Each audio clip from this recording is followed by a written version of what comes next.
biar masyarakat tahu juga di prodi ini kami mensyaratkan kalau dari SMA atau MA itu harus IPA.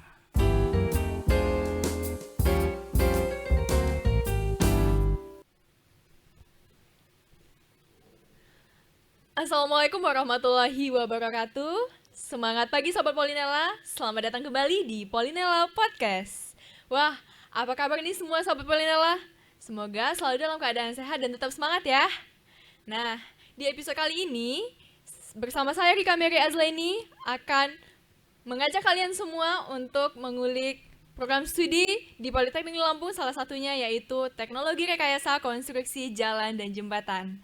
Telah bersama saya seseorang yang sangat luar biasa, yaitu Ketua Program Studi Teknologi Rekayasa Konstruksi Jalan dan Jembatan, yaitu Bapak Klik Istanto, STMT.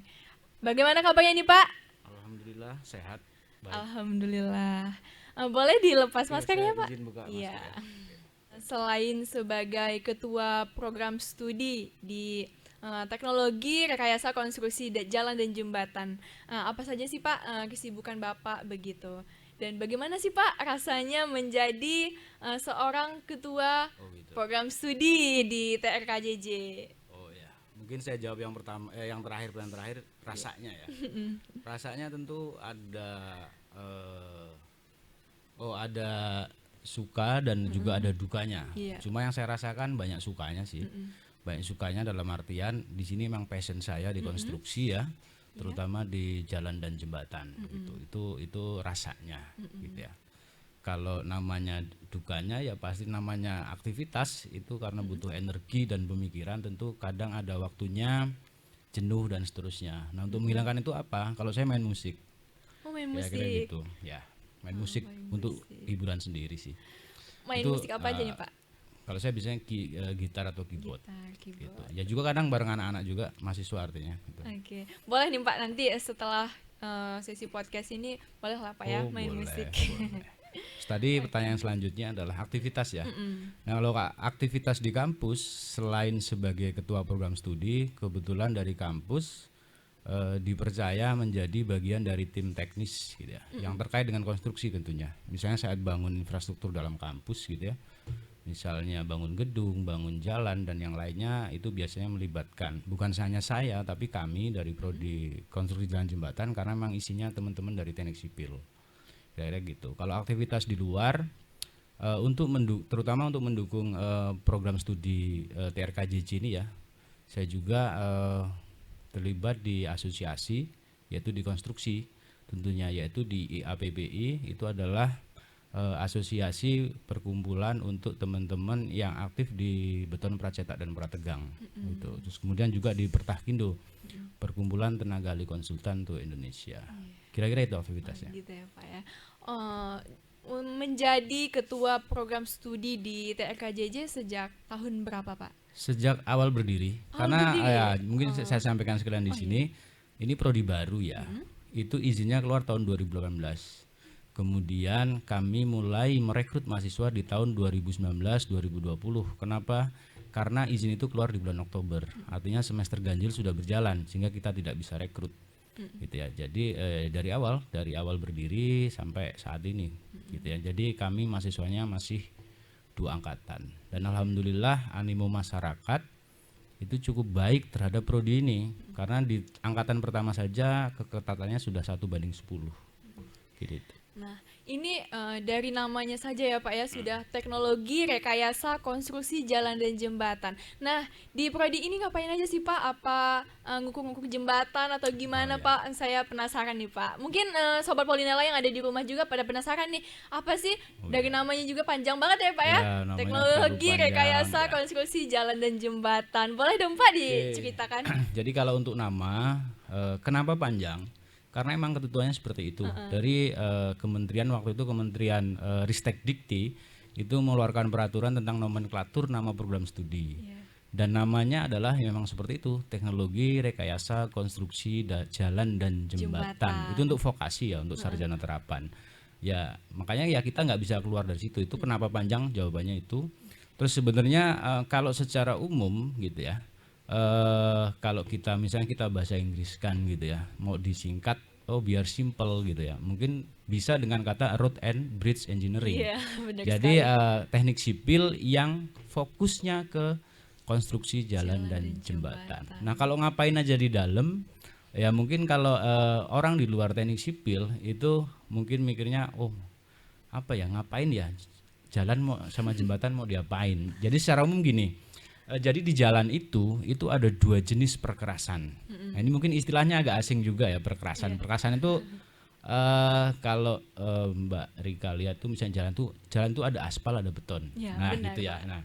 Nah, itu ada dua jenis itu. Perkerasannya secara umum ada dua jenis itu, yaitu namanya perkerasan lentur atau flexible pavement dan juga perkerasan kaku atau rigid pavement.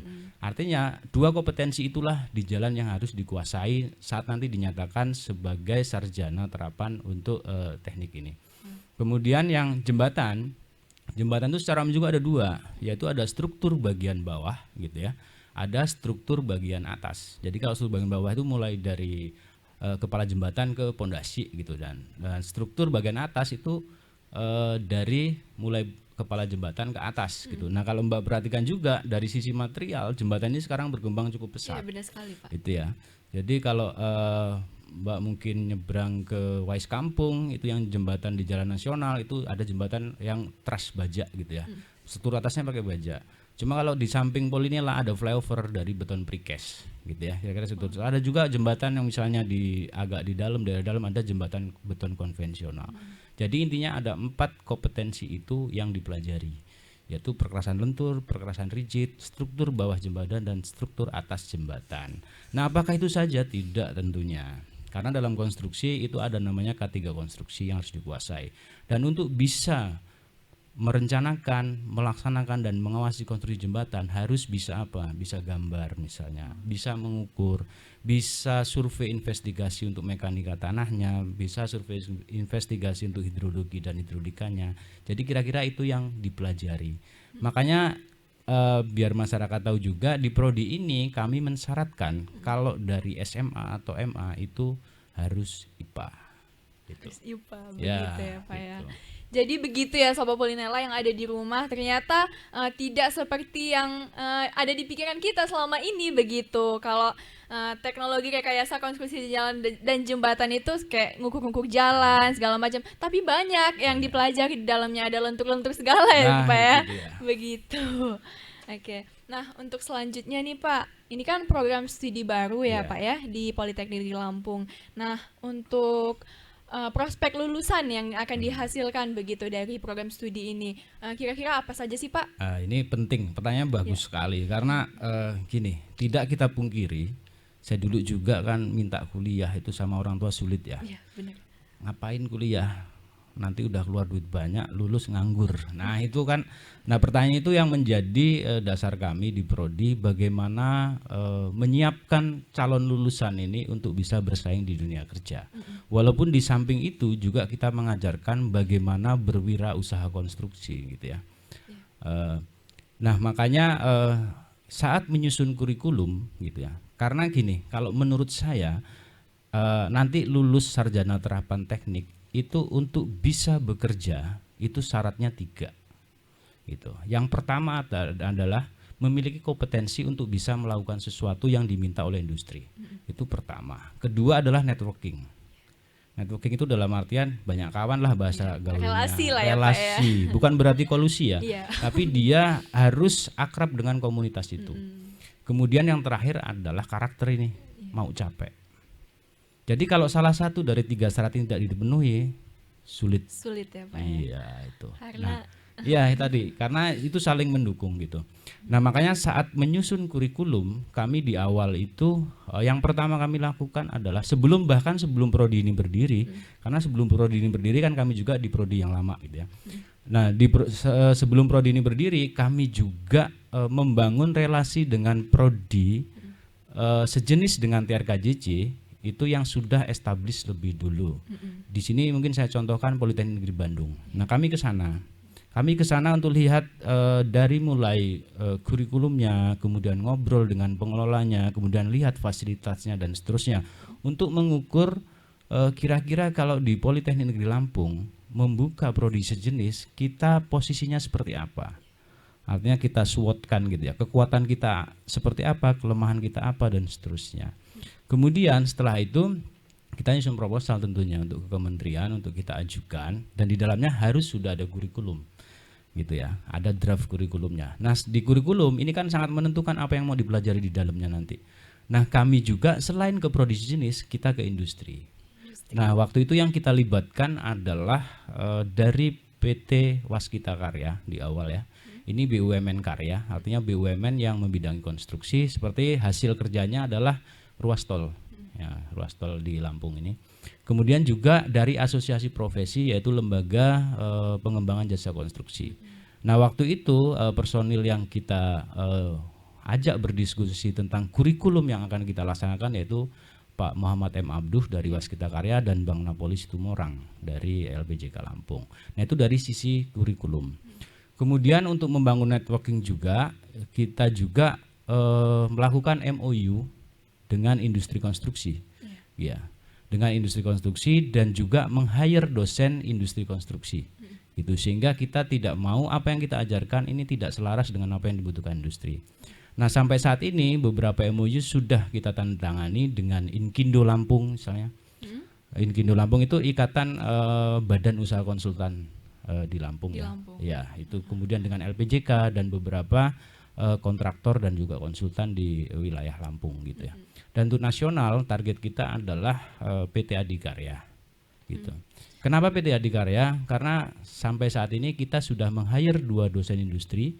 Yang pertama dari LPJK Lampung, yang kedua dari PT Adikarya. Sehingga ini sangat memungkinkan. Dan kebetulan yang jadi dosen industri dari Adikarya ini nggak main-main. Adalah General Manager Departemen Infrastruktur 1 yang wilayah kerjanya adalah Jakarta, Jawa Barat, Banten, dan seluruh Sumatera. Bukan main-main ya Pak. Ya, jadi ini peluang kita untuk melakukan kerjasama. Dan juga di sini kita setting nanti magang industri ya, untuk memberikan pengalaman kepada anak-anak bagaimana sih rasanya kerja di industri. Kira-kira itu. Begitu. Jadi kalau peluangnya banyak sih. Kalau sering dengar kata kontraktor, konsultan, nah di konsultannya ada 2, perencana dan pengawas, dan juga kalau PNS ya di PU tentunya, Kementerian PU, Dinas PU, dan seterusnya. Mungkin itu sih. Begitu ya Pak ya. Nah mengingat nih ya Pak ya, program studi TRKJJ ini merupakan program studi baru ya Pak ya. Nah mungkin untuk sarana pendukung begitu, sarana prasarana itu bagaimana Pak? Nah ini PR besar kita, saya akui di sini. Ini salah satu kalau saya SWOT-kan itu ya, ini menjadi salah satu kelemahan kita. Nah kalau dengan kelemahan kita juga kan ya sebenarnya nggak boleh sih pesimis, harus selalu optimis. Apa yang dilakukan? Yang dilakukan adalah mencoba mencari terobosan agar kelemahan itu bisa direduksi. Salah satu caranya adalah kita mencoba mencari hibah kompetisi gitu ya di level nasional di Kemendikbud gitu ya. Dan alhamdulillah tahun 2020 itu walaupun kami prodi baru, kami mendapatkan bantuan dana hibah sebesar 1,1 M. Ya, 1,1 M. Nah itu untuk apa? Itu yang pertama, yang paling vital adalah tadi dibelikan peralatan praktek tentunya. Nah bentuknya apa? Bentuknya ya ada yang peralatan untuk praktek di lapangan, praktek dalam lab, dan juga komputer. Nah kalau Mbak Rika ini bisa jadi komputer kami speknya paling tinggi sekarang di Politeknik Lampung, karena kami dengan prosesornya i7 generasi 10 terakhir ya. Kemudian RAM-nya 32 GB itu. Jadi itu sudah cukup kompatibel untuk software-software latest update ya, yang terkini gitu ya. Karena memang engineering butuh software yang dengan spek seperti itu. Kenapa itu kami adakan? Jadi bukan pengen paling tinggi, bukan, tapi memang kebutuhan gitu ya. Kemudian untuk apa lagi? Untuk pengembangan SDM, yaitu pelatihan bagi dosen PLP gitu ya.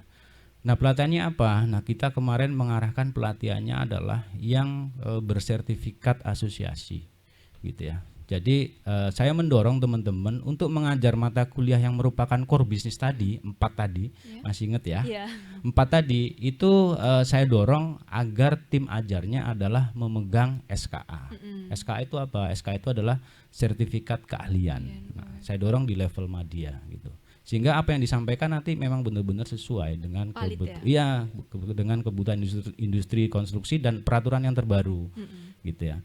Jadi itu alhamdulillah kita cara mereduksi kelemahan kita salah satunya itu, sehingga alhamdulillah ya dengan berjalannya waktu kita akhirnya bisa mengurangi kelemahan kita, sehingga peralatan kita sekarang sudah cukup bagus di tahun kedua ini. Dan juga kita membeli software itu software BIM ya. Ini setelah baru dikonstruksi sebetulnya, yaitu Building Information Modeling, yaitu Kubikos gitu ya. Jadi kita beli software itu kenapa? Karena sekarang sudah keluar SK Menteri untuk nilai proyek tertentu harus menggunakan itu. Jadi mahasiswa juga sepertinya memang harus dibekali itu. Itu. Begitu ya Pak ya. Nah untuk dosen nih tenaga pengajar nih ya Pak ya. Tadi kan sudah didengar nih, sudah disinggung sama Bapak begitu. Ada 2 dosen ya Pak ya yang memang bukan orang biasa gitu. Dua dosen ini bukan PNS Politeknik tapi beliau praktisi di industri konstruksi. Iya. Begitu. Nah untuk dosen-dosen yang lain begitu, tenaga pengajar yang lain itu bagaimana Pak? Lulusan dari mana saja sih begitu? Dari alma mater mana aja begitu? Jadi Pak? Dosen kami kan di aturan akreditasi itu ada namanya rasio mahasiswa dan dosen, ada batasannya lah, gitu ya. Sehingga dosen itu tidak terlalu nganggur juga di kampus dan tapi juga tidak terlalu sibuk sehingga ngajarnya bisa maksimal, gitu ya. Makanya ada istilah rasio mahasiswa dan dosen. Nah kami ini kan sampai saat ini 2 angkatan gitu ya. Dosen kami ada 6 orang gitu ya. Dosen tetap ya Pak? Iya semua dosen tetap gitu. Terus alhamdulillahnya ini alumni dari beberapa perguruan tinggi, variatif artinya, tidak dari satu alma mater gitu ya. Saya sendiri itu dari Universitas Diponegoro, Semarang. Kemudian ada Pak Iskandar itu sama dengan saya, Universitas Diponegoro juga. Kemudian ada Pak Andi, ini dari Institut Teknologi Bandung. Kemudian ada Bu Naning, ini ada dari UGM. Kemudian ada Bu Mira, ini juga dari Institut Teknologi Bandung. Dan ada Bu Tania, ini beliau dari vokasi, yaitu S2-nya sarjana magister terapan, yaitu dari Politeknik Negeri Bandung. Ini tuh kalau background begitu SDM ya kami, Pak ya. Ya. Jadi Sobat Polinela untuk tenaga pengajarnya tidak diragukan lagi begitu ya Pak ya. Bukan hanya dari perguruan tinggi yang ada di Lampung saja, tapi nasional ya Pak ya, seluruh Indonesia. Ada yang dari UGM, ITB, Universitas Diponegoro begitu. Ya, itu yang ini ya magisternya ya. Kalau S2-nya ya dari Universitas Lampung, ada yang dari Politeknik Negeri Sriwijaya gitu. Begitu. Itu S1-nya, tadi S2 yang saya ceritakan.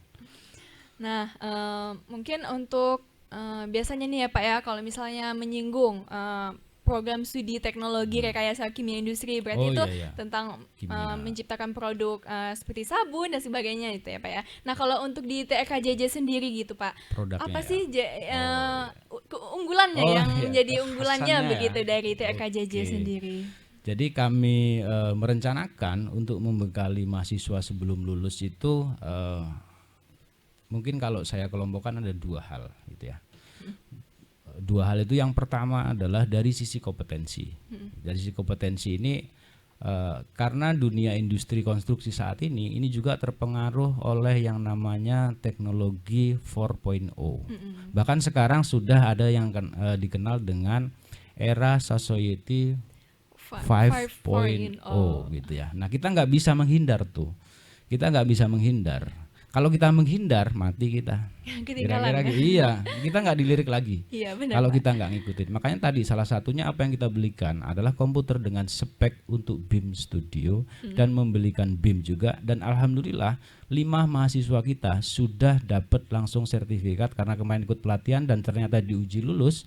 Ada 5 mahasiswa kita sudah bersertifikat BIM Basic dari Glodon. Gitu. Luar biasa sekali ya Pak ya. Glodon ini adalah pengembang software, satu-satunya pengembang software BIM yang ada di Cina sana untuk Asia ya. Rata-rata kan pengembang BIM itu dari Eropa tuh.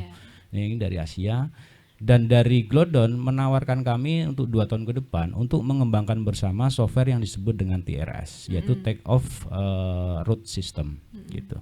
Jadi ini BIM khusus untuk jalan. Ini software belum jadi, akan Glodon ngajak kita untuk ngembangin bareng lah kira-kira gitu.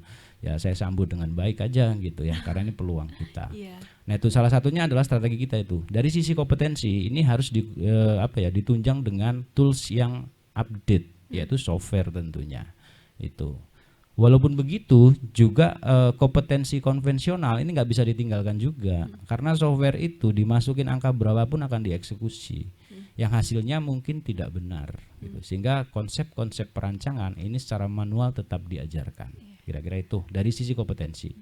Kemudian dari sisi pengalaman industri tadi magang yang di luar kampus. Nah di dalam kampus apa pengalaman industrinya?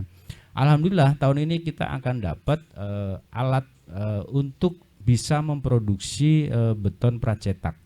Nah kan kita mulai dari yang paling sederhananya yaitu konblok. Nah, masyarakat mungkin kenalnya paving block ya. Nah paving block perumahan itu kan kadang kegiles kendaraan berat bubar lah. Bubar. Nah itu. Nah kita enggak, karena kita mahasiswa sudah dibekali dengan mata kuliah terutama teknologi bahan satu.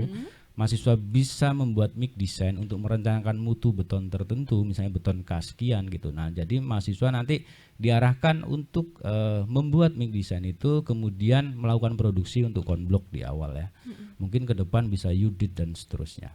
Nah, kita tahun ini insya Allah dapat itu dengan ya pagu agak lumayan, sehingga bisa membeli alat cetak itu, sehingga nanti mahasiswa bisa bagaimana sih rasanya ya kalau berbisnis di konstruksi di bagian untuk supply material konblok misalnya. Nah itu kan bagian dari rantai pasok konstruksi, sehingga dari situ mahasiswa bisa nanti punya pengalaman, dia punya bisa menentukan passion saya ini mau wirausaha atau mau kerja sama orang atau mau kerja di perusahaan besar atau perusahaan kecil, silakan aja, itu kebebasan mereka. Mungkin itu. Begitu ya Pak ya. Nah kita sudah banyak banget nih menyinggung mengenai TRKJJ ya Pak ya. Nah mungkin untuk Sobat Polinela yang ada di rumah yang pada penasaran ya Pak ya, bagaimana sih cara masuk gitu, syarat-syarat untuk bisa masuk di program studi ini, apakah ada syarat khusus atau bagaimana begitu Pak? Oke, tadi sudah saya singgung sedikit. Kalau cara masuk kan banyak ya. Saya sendiri selaku Kaprodi karena tidak terlibat langsung dalam perekrutan berkas di awal, itu kan banyak jalur ya. Ada SNMPTN, ada nanti sampai ujian mandiri lah. Nah itu bisa kalau nggak salah nanti Humas nih bisa mensosialisasikan portalnya kalau nggak salah kan pmb.polinela.ac.id. Jadi mungkin nanti bisa diulangi di akhir sesi ini. Nah di situ bisa dilihat